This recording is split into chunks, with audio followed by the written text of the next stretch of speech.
Thank you.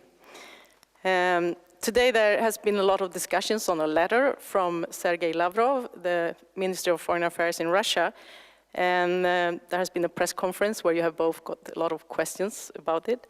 But it's interesting to note that they do not mention at all the conflict in and around Ukraine or their gathering of forces along the borders, while they claim that the West pull out what is of interest for them in the different documents. At the same time, they also put out different quotes from the documents themselves. What do you think is the purpose of writing such a letter? Since you mentioned today that they know that what they write in the letter is well known, and they probably know the answers to it as well. Could you say something about why you think they send such a letter? Well, I would say that you have to ask Russia that. I mean, there is nothing new in the letter.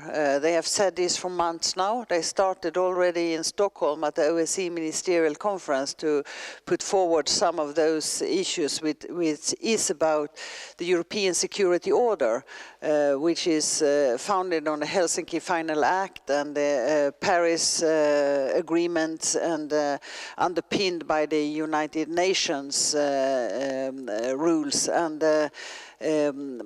they want to go back to a time when there was spheres of interest of where the big power decided what sovereign countries could do or not do when it comes to security policy. And as we reacted even the first time they mentioned it, and they have continued to mention it in different forms, in interviews, in letters, on meetings, we are not agreeing to what they are saying.